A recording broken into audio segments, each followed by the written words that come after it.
మీరిది గమనించారా? నగరంలో రోజు రోజుకి పెరిగిపోతున్న వేడి, ఉక్కపోతని. నగరంతో కంపేర్ చేస్తే పల్లెలు, గ్రామాల్లోనే కొంచెం నయం, చల్లగా ఉంటాయి. అంతెందుకు, నగర శివారులకు వెళ్ళిపోయినా సాయంత్రం అయ్యేసరికి వాతావరణం కాస్త చల్లబడుతుంది. కానీ నగరంలో మాత్రం ఎంత ఆలస్యమైనా, అంటే రాత్రి ఏ సమయమైనా ఈ వేడి, ఉక్కపోత లాంటి వాతావరణం మాత్రం మారదు. ఎందుకు? ఈ పరిణామ క్రమాన్నే గ్లోబల్ హీట్ ఐలాండ్ అంటున్నారు నిపుణులు. ఇదెందుకు వస్తుంది అంటే, నగరంలో ఉన్నటువంటి కాంక్రీట్ భవనాలు, అలాగే తారు రోడ్లు, వాహనాలు ఇవన్నీ కూడా రోజంతా వేడిని పీల్చుకొని రాత్రికి అదే వేడిని విడుదల చేస్తున్నాయన్నమాట. దాంతోపాటు చెట్ల సంఖ్య తక్కువగా ఉండటం, అలాగే గాలి ప్రసరణకు అవకాశం లేకపోవటం అన్నవి కూడా సమస్యను తీవ్రం చేస్తున్నాయి.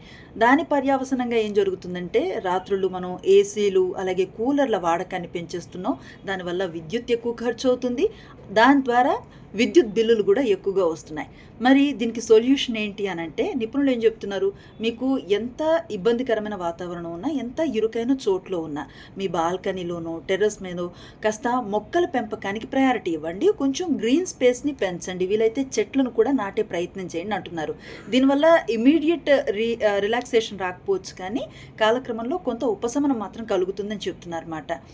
ఈ గ్లోబల్ హీట్ ఐలాండ్ అనేది ప్రకృతి ఏదో మన మీద పగబట్టడం కాదు, ప్రకృతి విషయంలో మనం చేసుకున్న జోక్యానికి పర్యవసనంగా వచ్చినటువంటి పరిణామం అన్నమాట.